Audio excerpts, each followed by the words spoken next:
Hello, good morning. Last time we discussed about exactly coordination compounds. ये जो coordination compounds है, ये क्या होते हैं, कैसे होते हैं, ये ऑलरेडी हम डिस्कस कर चुके हैं. ओके, बस इसका एक लास्ट पॉइंट बचा है एंड उसके बाद हम PYQs लेंगे. तो लास्ट टाइम हमने valence bond theory, CFT, crystal field theory, मतलब उसके हाइब्रिडाइजेशंस कैसे निकालते हैं, उसके अकॉर्डिंगली उसके शेप्स या ज्योमेट्रीज कैसे होते हैं, ये सभी चीजें हमने लास्ट टाइम डिस्कस की है. क्या लास्ट टाइम डिस्कस की है. और अब जो देखना है, अगर हम स्टेबिलिटी लेते हैं या स्टेबिलिटी अगर लेते हैं, मतलब कोई कॉम्प्लेक्स स्टेबल है या अनस्टेबल है. ओके, ये हम कैसे डिसाइड करते हैं, तो उसके लिए ऑलरेडी एक क्राइटेरिया हम देख चुके हैं, that's the effective atomic number. अगर इफेक्टिव एटॉमिक नंबर का वैल्यू अगर नोबेल गैस के बराबर अगर होगा, तो उसको हम स्टेबल कंसीडर करते हैं. क्या उसको हम क्या कंसीडर करते हैं, स्टेबल कंसीडर करते हैं, या वो स्टेबल होता. ओके, उसके अलावा भी कुछ पैरामीटर्स है.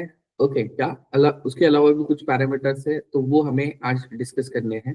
तो अपना जो नेक्स्ट पॉइंट है, स्टेबिलिटी ऑफ कोऑर्डिनेशन कंपाउंड्स. अगर हम कोऑर्डिनेशन कंपाउंड्स अगर ले लेते हैं, ओके, तो इसमें जो एग्जाम्पल अगर हम लेते हैं, तो कार्बोनिल कॉम्प्लेक्स हमने एग्जाम्पल लिया है. क्या कार्बोनिल कॉम्प्लेक्सेस, जैसे कि लास्ट टाइम हमने बोला देखा था कि कार्बोनिल कॉम्प्लेक्सेस के बारे में किसी ने भी डिस्कस नहीं किया था कि भी भाई वो इतने क्यों स्टेबल होते हैं. क्या मतलब ऑक्सीडेशन स्टेट तो 0 होता है, लेकिन फिर भी वो ज्यादा से ज्यादा स्टेबल होते हैं. तो इसका रीजन जो है, जो जो मेटल एंड कार्बन है, क्या मेटल एंड कार्बन जो है, मतलब जो हमारा मेटल एटम है, ओके, और कार्बन एटम जो है, मतलब कार्बोनिल में कार्बन डोनर एटम होता है. इसमें क्या होता है, S एंड P दोनों कैरेक्टर्स होते हैं. और यहाँ पे M और C में वहां पे सिग्मा बॉन्ड बनता है. उसके साथ साथ डोनेशन के साथ साथ वहां पे क्या बनता है, पाई बॉन्ड भी बनता है. क्या बनता है, पाई बॉन्ड भी बनता है. और अगर पाई बॉन्ड बनता है, क्या पाई बॉन्ड बनता है, तो यहाँ पे मतलब जैसे बैक बॉन्डिंग बोला जाता है, वैसे यहाँ पे फॉर्म होता है. और जो कार्बन का एंटी बॉन्डिंग ऑर्बिटल है, ओके, क्या कार्बन का एंटी बॉन्डिंग ऑर्बिटल है, विच इज वैकेंट, और वो क्या कर सकता है, वहां पे इलेक्ट्रॉन एक्सेप्ट कर सकता है. और एक्सेप्ट करने के चक्कर में वो क्या कर देता है, बैक बॉन्डिंग बना देता है. जैसे कि फॉर एग्जाम्पल, अभी देखो ये मेटल आयन है या मेटल एटम है. ओके, जो कार्बन है, ये कार्बन क्या करेगा, इलेक्ट्रॉन पेयर मेटल को क्या करेगा, शेयर करेगा, अनइक्वल शेयरिंग करेगा. और अगर अनइक्वल शेयरिंग करता है, तो ये यहाँ पे सिग्मा बॉन्ड बनाएगा. क्या ये यहाँ पे सिग्मा बॉन्ड बनाता है. लेकिन हमारा कार्बन, पता है कार्बन का क्या है, जो पाई स्टार है, क्या एंटी बॉन्डिंग मॉलिक्यूलर ऑर्बिटल है, वो यहाँ पे क्या है, खाली है. और अगर खाली है, लेकिन मेटल के पास तो क्या है, डी ऑर्बिटल में बहुत सारे इलेक्ट्रॉन्स है. और अगर डी ऑर्बिटल में बहुत सारे इलेक्ट्रॉन्स है, तो ये क्या करेगा, यहाँ पे इसके साथ वो शेयर करेगा. और अगर शेयर करता है, तो ये यहाँ पे क्या बनाता है, पाई बॉन्ड बनाता है. और इस बॉन्डिंग को हम क्या बोलते हैं, we can call it as a back bonding, also that's a synergic bonding. क्या इसको क्या बोलते हैं, हम सिनर्जिक बॉन्डिंग बोलते हैं. एंड इस सिनर्जिक बॉन्डिंग की वजह से मेटल एंड कार्बन के बीच में वहां पे स्ट्रॉन्ग बॉन्ड्स बनते हैं. और ये जो स्ट्रॉन्ग बॉन्ड्स है, क्या ये जो स्ट्रॉन्ग बॉन्ड्स है, इसी को हम क्या बोलते हैं, दैट्स द, वहां पे ज्यादा स्टेबिलिटी वो देता है. मतलब फर्स्ट रीजन जो है, दैट्स सिनर्जिक बॉन्डिंग. ओके, उसके बाद में सेकंड जो है, second is the stability of coordination compound के लिए हम यहाँ पे क्या लेते हैं, that's the step stability constant ले लेते हैं. क्या लेते हैं, स्टेबिलिटी कांस्टेंट लेते हैं. अब ये स्टेबिलिटी कांस्टेंट कैसे होता है, जैसे हम इक्विलिब्रियम कांस्टेंट फाइंड आउट करते हैं, उसी तरीके से हम स्टेबिलिटी कांस्टेंट भी वहां पे फाइंड आउट कर सकते हैं. जैसे कि फॉर एग्जांपल, मेटल और लिगैंड ये एक दूसरे के साथ रिएक्ट हो गए और कॉम्प्लेक्स बनाया Ml. ओके, तो इस फर्स्ट स्टेप के लिए क्या होगा, that's the concentration of Ml divided by concentration of M into concentration of L. Okay, तो इसको जो हम इक्विलिब्रियम कांस्टेंट भी बोल सकते हैं, क्या बोल सकते हैं, इक्विलिब्रियम कांस्टेंट भी बोल सकते हैं. एंड जैसे हमें पता है कि जो इक्विलिब्रियम कांस्टेंट है, उसका वैल्यू जितना ज्यादा होगा, क्या उसका वैल्यू जितना ज्यादा होगा, उतना हमारा रिएक्शन कौन से डायरेक्शन में चलता है, प्रोडक्ट वाली साइड में चलता है. और जितना उसका वैल्यू कम होगा, ओके, वो लेफ्ट हैंड साइड में मतलब रिएक्टेंट वाले साइड में चलता है। लेकिन वही अगर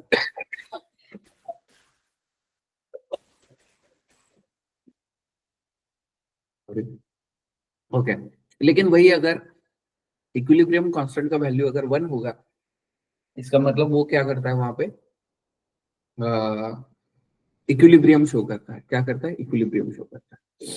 तो यहाँ पे हर स्टेप के लिए स्टेबिलिटी कांस्टेंट है, और अगर स्टेबिलिटी कांस्टेंट है, वैसे हम एक ओवरऑल स्टेबिलिटी कांस्टेंट भी फाइंड आउट कर सकते हैं, जिसको बीटा से इंडिकेट करते हैं। दैट्स ml4 पब्लिक m into l to the power 4। Okay, तो ये हमारा ओवरऑल स्टेबिलिटी कांस्टेंट है। देखो रिलेशन अगर ले लेते हैं तो bn is equal to k1 into k2 into k3 into so on. Okay, अब ये जो स्टेबिलिटी कांस्टेंट है, इसका वैल्यू जितना ज्यादा होगा उतना वहां पे स्टेबिलिटी ज्यादा होगा। क्या होगा? उतना वहां पे स्टेबिलिटी ज्यादा होगा। ओके, मतलब ये सेकंड क्राइटेरिया है। एक तो बॉन्डिंग हो सकता है, या दूसरा क्या हो सकता है, स्टेबिलिटी कांस्टेंट हो सकता है। और जितना स्टेबिलिटी कांस्टेंट ज्यादा रहेगा, वहां पे उतना उस कंपाउंड या उस कॉम्प्लेक्स का जो स्टेबिलिटी है वो भी वहां पे ज्यादा रहेगा। उसके बाद में ठीक है, कोऑर्डिनेशन कॉम्प्लेक्सेस हम यहाँ पे कहाँ इस्तेमाल करते हैं या किस लिए इस्तेमाल करते हैं? तो सबसे पहला जो है, दैट्स द कोऑर्डिनेशन कंपाउंड जो है, that's the qualitative as well as quantitative analysis के लिए हम इस्तेमाल करते हैं। अब ये qualitative analysis and quantitative analysis क्या होते हैं? बेसिकली क्वालिटेटिव एनालिसिस मतलब क्या होता है, what is present, okay, and quantitative मतलब हाउ मच इज प्रेजेंट। जो प्रेजेंट है वो कितने अमाउंट में प्रेजेंट है, ये अगर हम वहां पे बताते हैं तो उसको हम क्या बोलते हैं, क्वालिटेटिव एंड क्वांटिटेटिव एनालिसिस बोलते हैं। एंड उसके लिए हम ये जो कोऑर्डिनेशन कॉम्प्लेक्सेस है, ये इनका क्या करते हैं, इस्तेमाल करते हैं। जैसे फॉर एग्जांपल ईडीटीए है, डीएमजी है, अल्फा नाइट्रोसो बीटा नैप्थोलिन है, क्यूप्रॉन है, फीलिंग ए सॉल्यूशन है, फीलिंग बी सॉल्यूशन है। ओके, इसके अलावा ये जो है, ये यहाँ पे क्या करते हैं, हम एनालिसिस के तौर पे इसका इस्तेमाल किया करते हैं। ओके, जैसे कि अगर hardness of water find out करना है, तो हम क्या करते हैं, जो कैल्शियम या मैग्नीशियम है उसका ईडीटी के साथ कॉम्प्लेक्स बनाते हैं, और वह उसी उसी से हमें क्या पता चलता है, अमाउंट ऑफ कैल्शियम या अमाउंट ऑफ मैग्नीशियम वहां पे पता चलता है। उसके बाद में एक्सट्रैक्शन ऑफ मेटल जो है, extraction of metal like silver gold, ये भी हम क्या करते हैं, कॉम्प्लेक्स से ही वहां पे बनाते हैं। ओके, जैसे कि गोल्ड जो है वो सी साइनाइड के साथ कंबाइन होता है। ओके, तो वहां पे AuCN ट्वाइस माइनस ये कॉम्प्लेक्स वहां पे बनाते हैं। ओके, उसके अलावा मतलब इन शॉर्ट देखो, पहला पहला application qualitative and quantitative analysis, दूसरा एप्लीकेशन है एक्सट्रैक्शन ऑफ मेटल। क्या? Extraction of metal. इसके अलावा प्यूरिफिकेशन में भी इसका इस्तेमाल करते हैं। जैसे कि NiCO4 है, ओके, इसको प्योर निकेल में कन्वर्ट करने के लिए, ओके, इसका डिकम्पोजिशन किया जाता है। क्या? डिकम्पोजिशन किया जाता है, और डिकम्पोजिशन करके वहां पे निकेल वहां पे ऑब्टेन होता है। इसके अलावा coordination compound also use in the biological system also. जैसे कि फोटोसिंथेसिस में अगर हम लेते हैं क्लोरोफिल, क्लोरोफिल में क्या होता है, दैट्स अ मैग्नीशियम प्लस 2 होता है, Mg+2 होता है। वही अगर हीमोग्लोबिन जो है वो रेड पिगमेंट है, मतलब ब्लड का कलर रेड है, and because of the Fe ion, okay, Fe+2 ion, Fe+2 ion की वजह से उसका जो कलर है वो कैसा है, रेड कलर का है। मतलब अगेन वो कोऑर्डिनेशन कॉम्प्लेक्स है। वही अगर विटामिन B12 लेते हैं तो साइक्लोकोबालमाइन,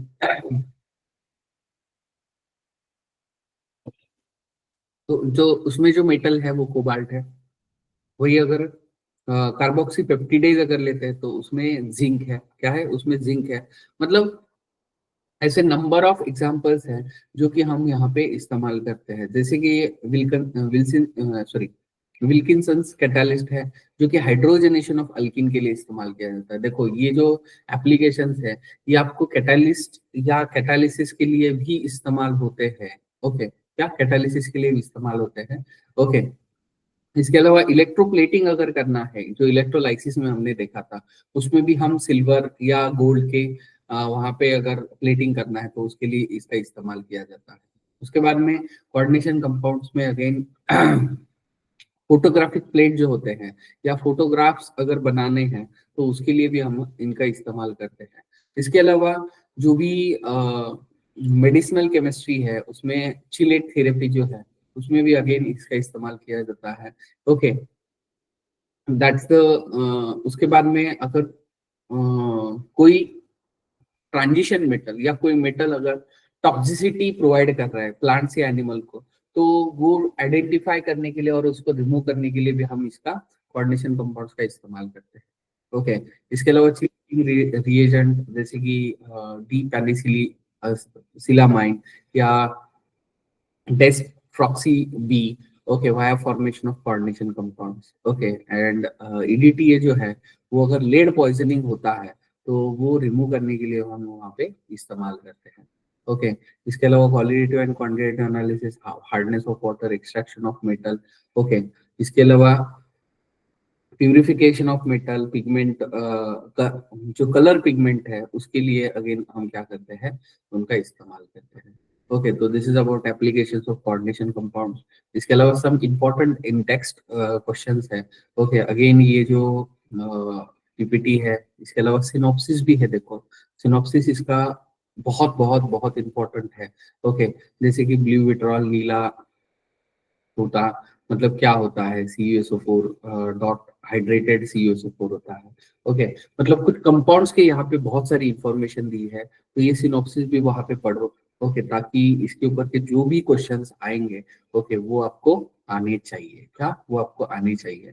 ओके, तो this is about exactly coordination compound. Okay, यहाँ पे ये जो चैप्टर है ये कंप्लीट होता है। ओके, उसके बाद में हमको जो देखना है, हमको हमको क्या देखना है, इसके PYQs देखने हैं। क्या देखने हैं? इसके PYQs देखने हैं। तो एग्जैक्टली जो PYQs है, जस्ट 1 मिनट।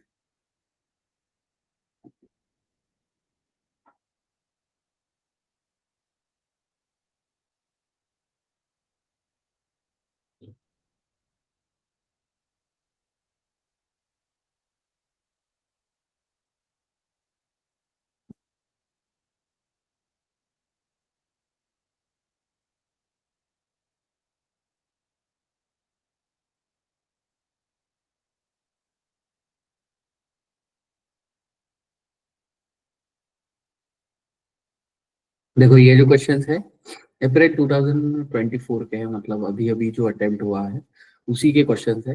ओके, तो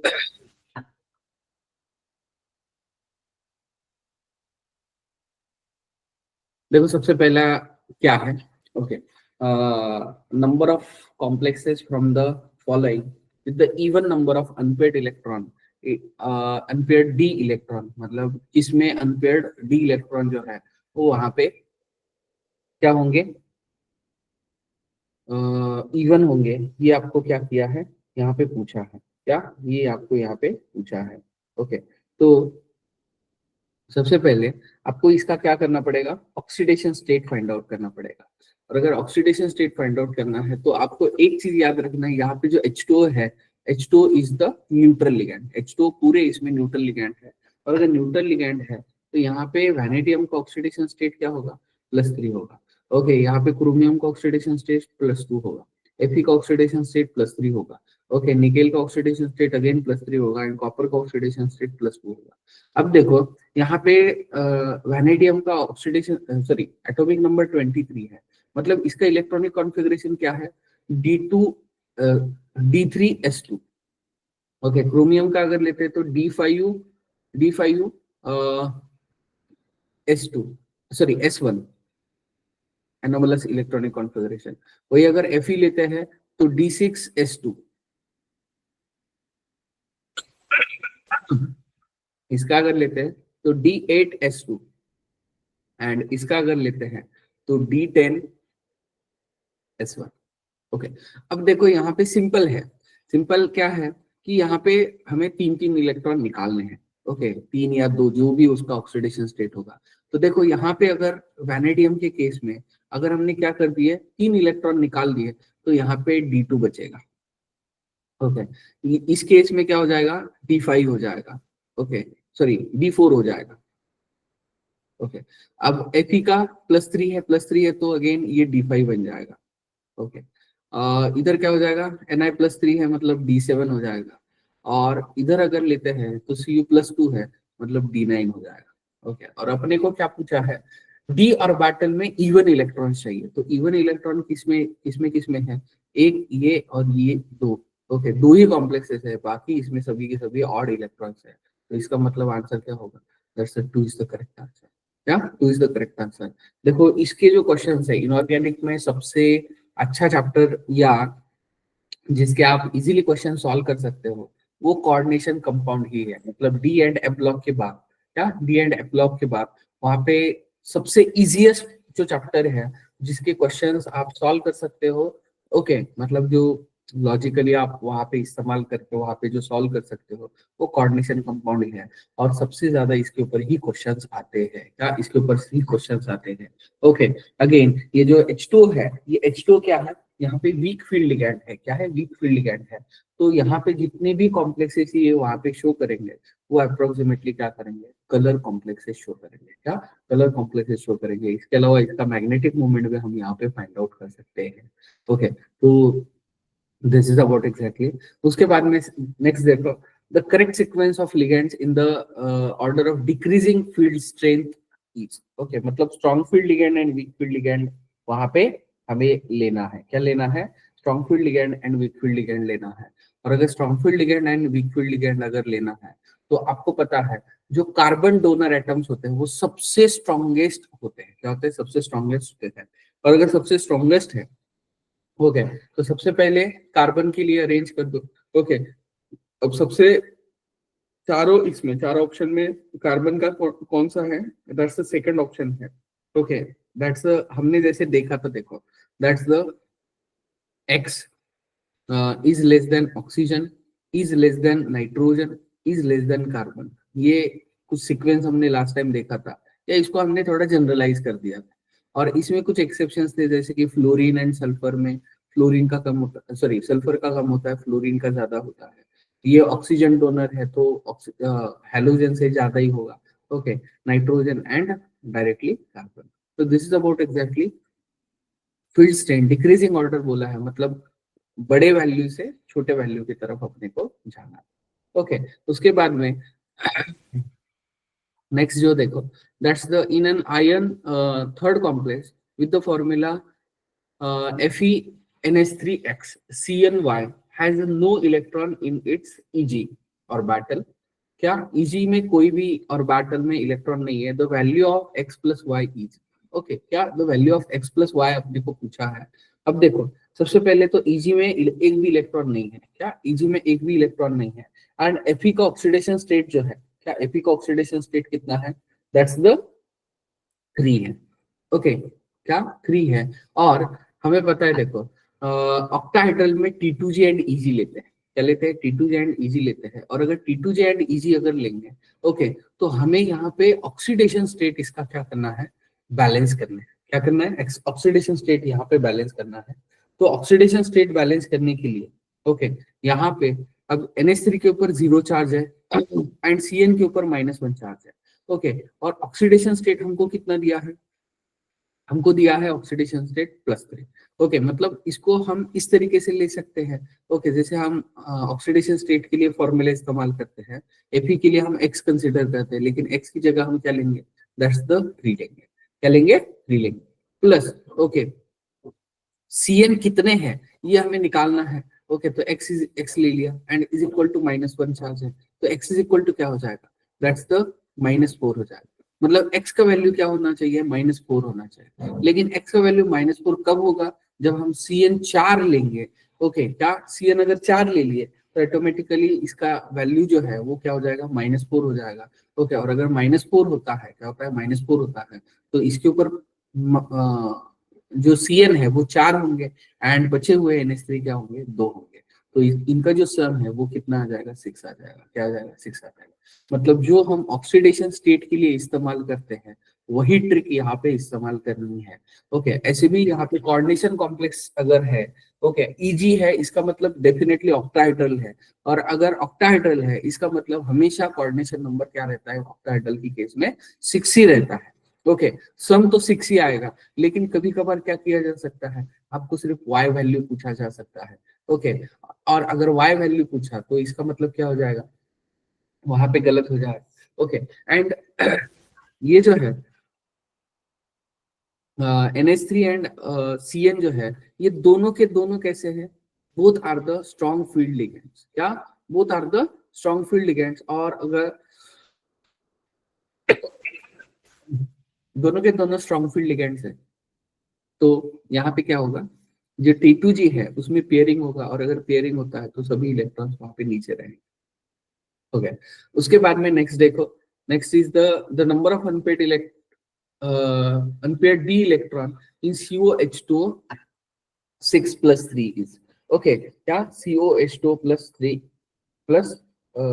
इज। अब देखो यहाँ पे ऑक्सीजन डोनर है, क्या ऑक्सीजन डोनर है, तो आपको एक चीज यहाँ पे याद रखना है, जो कोबाल्ट है, कोबाल्ट के लिए जो ऑक्सीजन डोनर होते हैं, या H2, बेसिकली H2 जो है वो हमारा वीक फील्ड लिगैंड है। ओके, लेकिन इस केस में क्या, इस केस में यहाँ पे it will act like a strong field ligand. क्या, it will act like a strong field ligand. ये बस कोबाल्ट के लिए ही है।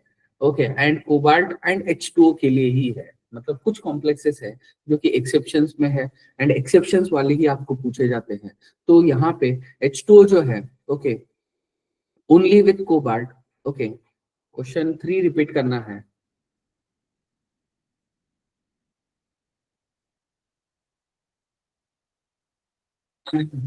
देखो यहाँ पे ये जो कॉम्प्लेक्स है, क्या ये जो कॉम्प्लेक्स है, इसका ऑक्सीडेशन स्टेट दिया है +3, मतलब Fe के ऊपर +3 चार्ज है। ओके, अब Fe के ऊपर +3 चार्ज है, NH3 के ऊपर 0 चार्ज है, एंड CN के ऊपर हमें पता है इट्स अनायनिक लिगैंड, और इसके ऊपर -1 चार्ज। ओके, तो हमें क्या करना है, CN का Y जो है वो इस तरीके से लेना है, इसका वैल्यू -1 आना चाहिए, मतलब रिजल्टिंग जो चार्ज है वो क्या होना चाहिए, वहां पे -1 आना चाहिए। अगर -1 आ जाएगा तो उससे हमें Y का वैलेंसी या Y का जो कोऑर्डिनेशन नंबर है वो पता चल जाएगा।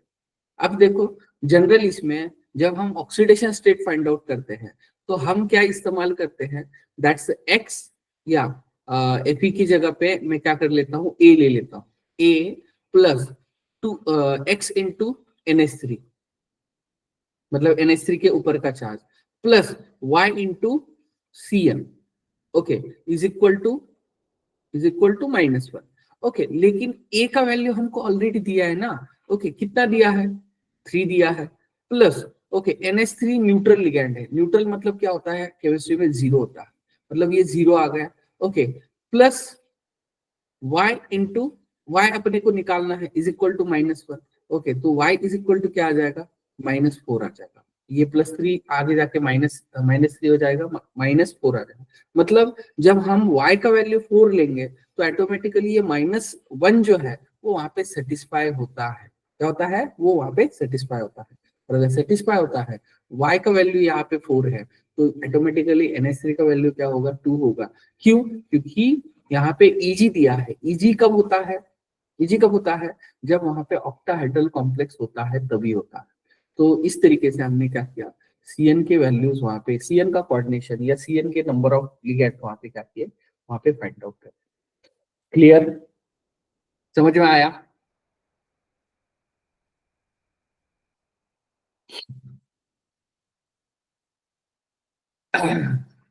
ओके, उसके बाद में जैसे कि मैंने यहाँ पे H2O एंड कोबाल्ट के केस में बोला है आपको, कोबाल्ट एंड H2O के केस में यहाँ पे H2O it will act like a strong field ligand. Cobalt का एटॉमिक नंबर 27 है, कोबाल्ट का एटॉमिक नंबर 27 है, तो यहाँ पे क्या हो जाएगा, वो जो केस है वो केस क्या हो जाएगा, या outer most electronic configuration cobalt के लिए। ओके, कोबाल्ट का इलेक्ट्रॉनिक कॉन्फ़िगरेशन क्या है, दैट्स द 3D7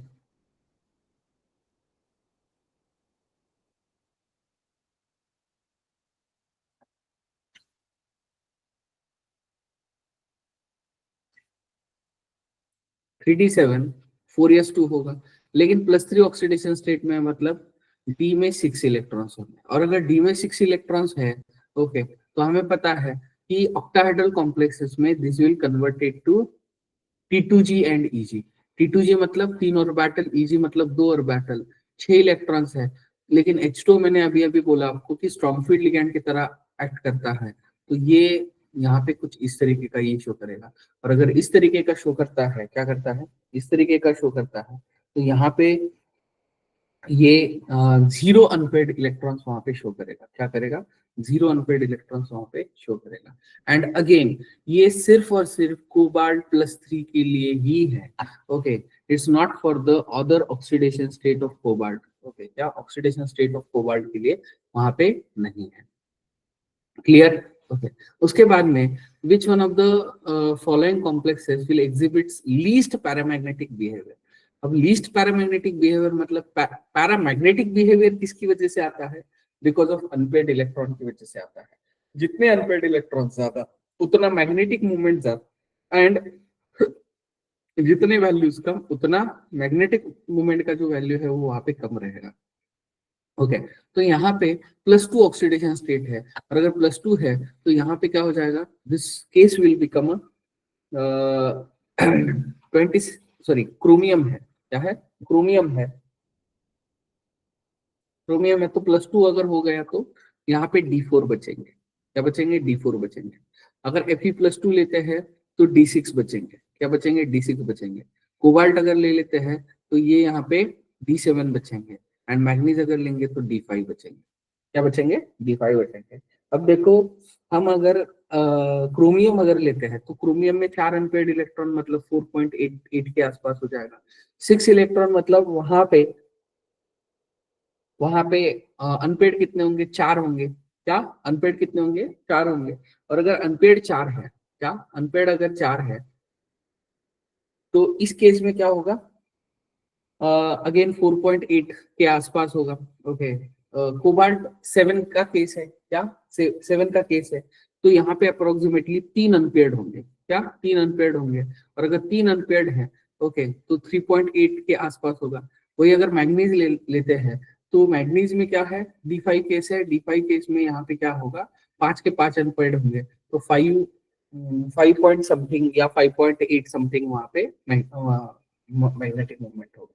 तो करेक्ट आंसर कौन सा होगा? That's the cobalt H2 6+2। ये यहाँ पे करेक्ट आंसर होगा। ओके, मतलब यहाँ पे आप इलेक्ट्रॉन का जो डिस्ट्रीब्यूशन है, ओके, उसी से आप यहाँ पे मैग्नेटिक बिहेवियर जो है वो फाइंड आउट कर सकते हैं।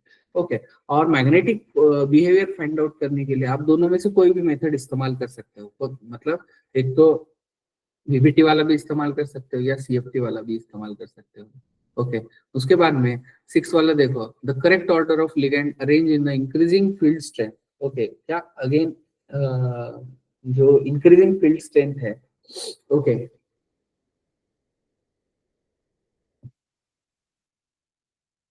Again halogen, halogen is less than oxygen, is less than nitrogen, is less than carbon.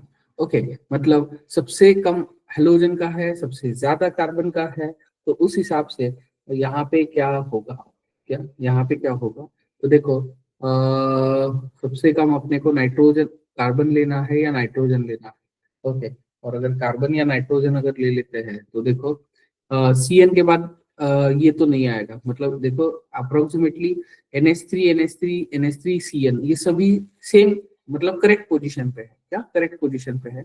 Okay, लेकिन यहाँ पे जैसे अगर हम देखते हैं क्या NaCN Br-OH। ओके, क्या अब ये Br यहाँ पे नहीं होना चाहिए। Br कहाँ होना चाहिए? इधर के साइड में होना चाहिए।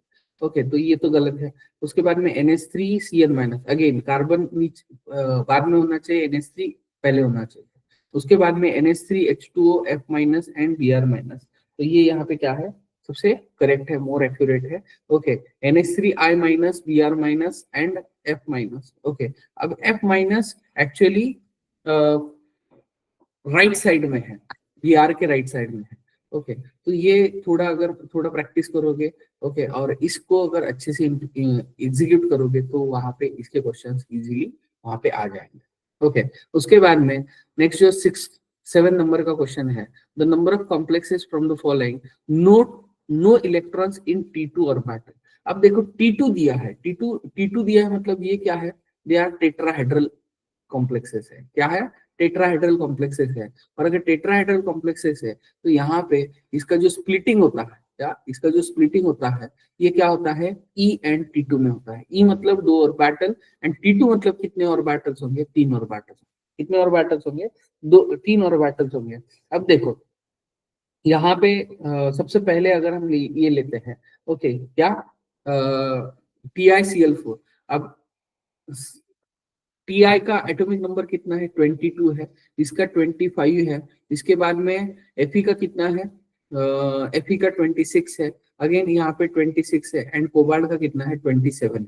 ओके, तो यहाँ पे Ti जो है it is plus 4 oxidation state, और अगर +4 है, ओके क्या +4 है, इसका मतलब ऑलरेडी इसमें 0 इलेक्ट्रॉन है। अब MnO4 माइनस है, MnO4 माइनस अगर लेते हैं तो मैग्नीज का ऑक्सीडेशन स्टेट +7 है, तो +7 है, इसका मतलब अगेन 0 इलेक्ट्रॉन्स है। अब देखो Fe4-2 है, अगर Fe4-2 है, ओके, तो 4 ऑक्सीजन का -8 आगे जाके क्या हो जाएगा, मतलब वहां पे 2 माइनस हो जाएगा। ओके, मतलब -8, देखो इसका निकाल के बताता हूं मैं।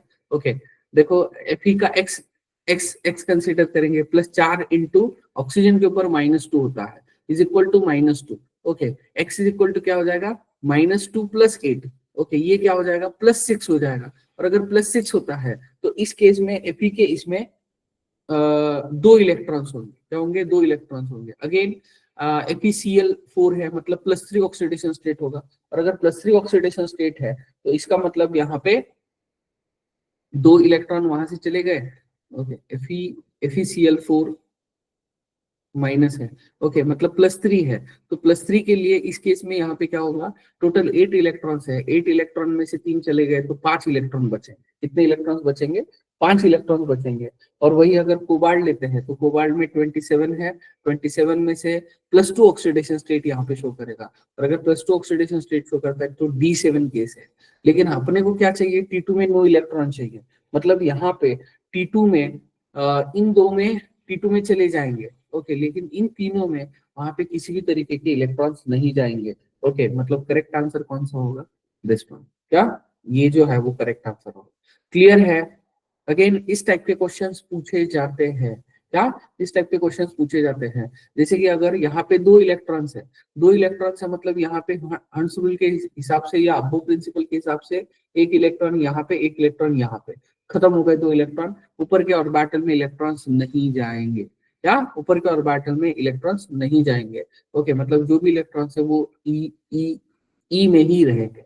वही अगर ये D7 केस लेते हैं ना, तो ये 2 इलेक्ट्रॉन हो गए। ओके, अगेन यहीं पे तीसरा इलेक्ट्रॉन, यहाँ पे चौथा इलेक्ट्रॉन, और बचे हुए 3 इलेक्ट्रॉन्स कहाँ जाएंगे, ऊपर चले जाएंगे। मतलब यहाँ पे E4 एंड T3 यहाँ पे इलेक्ट्रॉनिक कॉन्फ़िगरेशन होगा। ओके, किसके लिए, D7 के लिए। एंड यहाँ पे जो ये होते हैं टेट्राहेड्रल कॉम्प्लेक्सेस जो है, ओके, यहाँ पे इतना कुछ स्ट्रॉन्ग फील्ड या वीक फील्ड के लिए इफेक्ट नहीं शो करते। ओके, तो this is about the question. उसके बाद नेक्स्ट देखो, the metal atom present in the complex MAbXL, okay, where AB, X and unidentate ligands, okay, क्या unidentate ligands, okay, and M is the metal, involves sp3 hybridization, okay, the number of geometrical isomerism, okay, is, okay, तो यहाँ पे आपको पता है कि tetrahedral अगर होगा तो वहां पे वो ज्योमेट्रिकल आइसोमेरिज्म नहीं शो करता है। ओके, क्यों, क्योंकि ज्योमेट्रिकल आइसोमेरिज्म के लिए हम क्या लेते हैं, सिस एंड ट्रांस लेते हैं, और सिस एंड ट्रांस मतलब वहां पे टेट्राहेड्रल अगर लेते हैं तो टेट्राहेड्रल में वहां पे किसी भी तरीके का सिस या ट्रांस अरेंजमेंट नहीं शो कर सकते हैं। ज्यादा से ज्यादा टेट्राहेड्रल अरेंजमेंट होगा तो वो ऑप्टिकल आइसोमेरिज्म शो कर सकता है, जैसे कि हम कायरलिटी बोलते हैं या कायरल कार्बन बोलते हैं। कायरल कार्बन मतलब कौन होता है, जिसको 4 अलग अलग ग्रुप्स वहां पे अटैच होते हैं, उसको हम कायरल कार्बन बोलते हैं। एंड वो वहां पे प्लेन पोलराइज लाइट वहां पे रोटेट करेगा, और अगर प्लेन पोलराइज लाइट रोटेट करता है तो उस केस में वहां पे वो जो कॉम्प्लेक्स है, वो कॉम्प्लेक्स वहां पे क्या शो करता है, मतलब टेट्राहेड्रल होगा तो 0 शो करता है। ओके, आपको कुछ करने की जरूरत नहीं है। ओके, लेकिन यहाँ पे ज्योमेट्रिकल पूछे है तो सिस एंड ट्रांस तो नहीं शो करेगा, लेकिन स्क्वायर प्लानर अगर लेते हैं तो वो वहां पे सिस एंड ट्रांस वहां पे शो करता है, और वो भी अगेन हमने वहां पे क्या किया है, देखा है। ओके, उसके बाद में मैच द फॉलोइंग है, देखो। Okay, that's iodoform carbon tetrachloride, okay, CFC chlorofluorocarbon DDT। Okay, actually ये जो क्वेश्चन है that's from the halogen compounds है, क्या है, हैलोजन के कंपाउंड्स है। ओके, तो आयोडोफॉर्म हम एंटीसेप्टिक बोल के इस्तेमाल करते हैं। कार्बन टेट्राक्लोराइड जो है, ओके, ये फायर एक्सटिंग्विशर में इस्तेमाल किया जाता है। CFC जो है वो रेफ्रिजरेटर में इस्तेमाल किया जाता है। DDT जो है वो इंसेक्टिसाइड्स है। ओके, तो अगेन मे भी गलती से उन्होंने क्वेश्चन डाल दिया होगा। ओके, लेकिन ये हेलोजन कंपाउंड्स के ऊपर है। ओके, हेलो अल्केन है ना, हेलो अरीज के ऊपर है। ओके, तो इसका जो करेक्ट ऑप्शन है, ओके, दैट्स द देखो, आयोडोफॉर्म एंटीसेप्टिक, उसके बाद carbon tetrachloride fire extinguisher, second is the correct option. Okay, उसके बाद में नेक्स्ट जो है, अब देखो कुछ कॉम्प्लेक्सेस दिए हैं, COK दिए हैं, क्या COK दिए हैं, एंड यहाँ पे क्या पूछा है अपने को, the correct order of wavelength of light absorb is, क्या लाइट एब्सॉर्ब इज। ओके, तो देखो सबसे पहले क्या,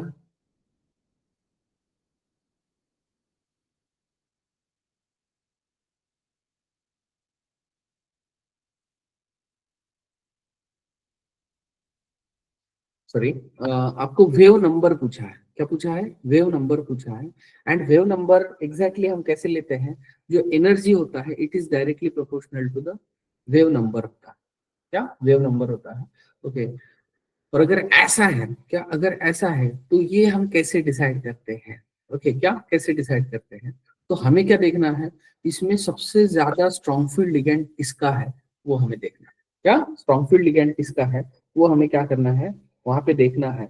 और अगर स्ट्रॉन्ग, जिसका लिगेंड स्ट्रॉन्ग फील्ड होगा, ओके, मतलब जिसका लिगेंड स्ट्रॉन्ग फील्ड होगा, उसकी उसके लिए जो स्प्लिटिंग होगा वो स्प्लिटिंग ज्यादा होगा।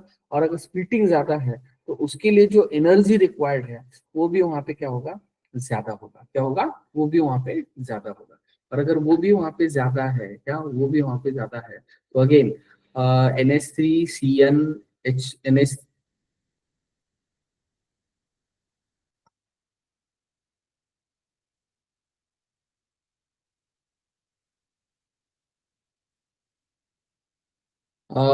मेरिटोरियस संगरूर, कौन सा क्वेश्चन रिपीट करना है।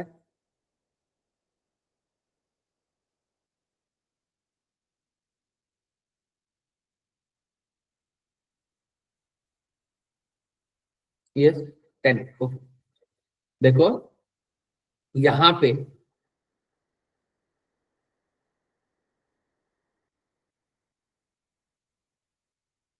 अपने को, देखो यहाँ पे सभी के सभी जो कोऑर्डिनेशन नंबर है वो कोऑर्डिनेशन नंबर कितने हैं, 6 है।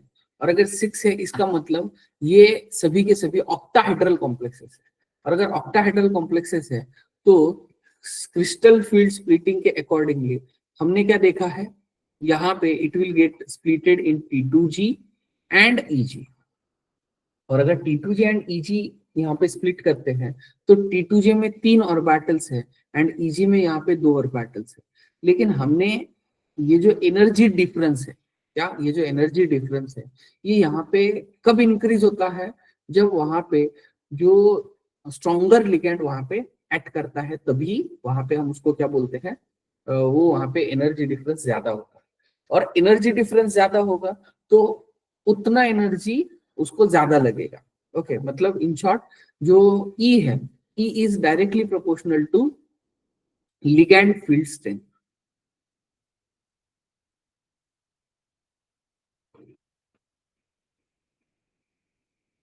जो लिगैंड फील्ड स्ट्रेंथ है, ओके, वो क्या है, डायरेक्टली प्रोपोर्शनल है। मतलब जितना ज्यादा लिगैंड का फील्ड का स्ट्रेंथ ज्यादा होगा उतना एनर्जी उसको ज्यादा लगेगा। लेकिन हमें क्या पूछा है, वेव नंबर में पूछा है। ओके, क्या वेव नंबर में पूछा है।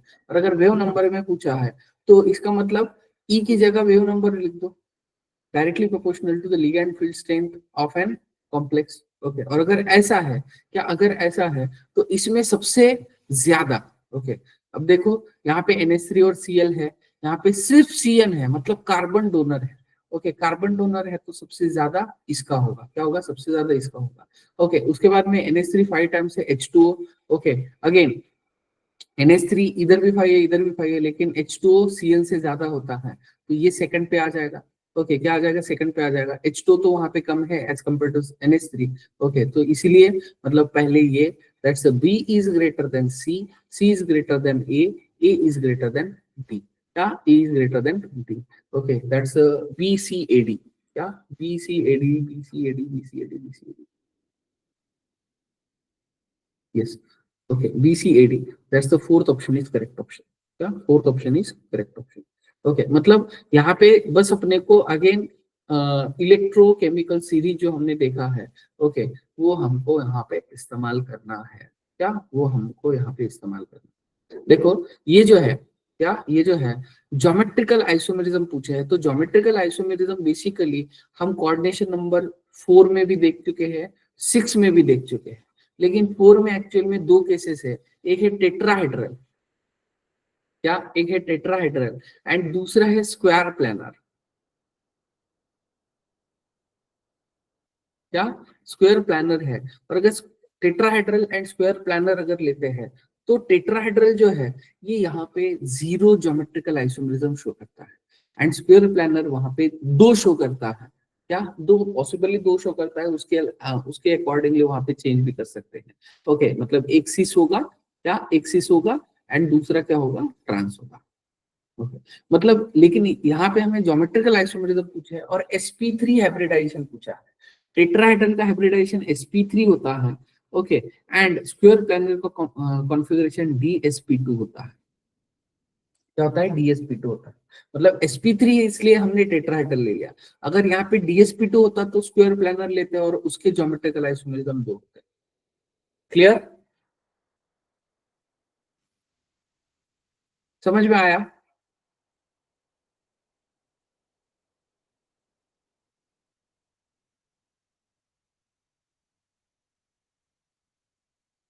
ओके,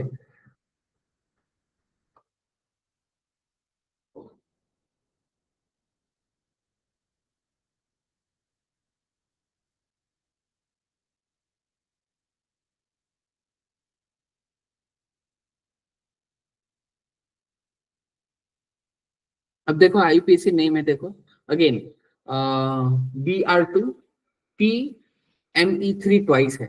PME3 ट्वाइस मतलब यहाँ पे ट्राइमिथिल फॉस्फीन लेते हैं, इसको क्या बोलते हैं? ट्राइमिथिल फॉस्फीन बोलते हैं। और ये जो है ये it's like a similar to the, ये किस टाइप का लिगैंड है? कॉम्प्लेक्स टाइप का लिगैंड है। ओके, तो यहाँ पे 2 ब्रोमो है तो डाई ब्रोमो, ओके, 3 है तो या सॉरी 2 है, तो यहाँ पे क्या इस्तेमाल करेंगे? विष इस्तेमाल करते हैं, ट्राइमिथिल फॉस्फीन प्लैटिनम 2। अब ये तो यहाँ पे न्यूट्रल लिगैंड है और Br के ऊपर -1 चार्ज है, तो आगे जाके क्या हो जाएगा? +2 हो जाएगा, तो इसलिए करेक्ट ऑप्शन कौन सा है? क्या dibromo bis by trimethyl phosphine platinum 2।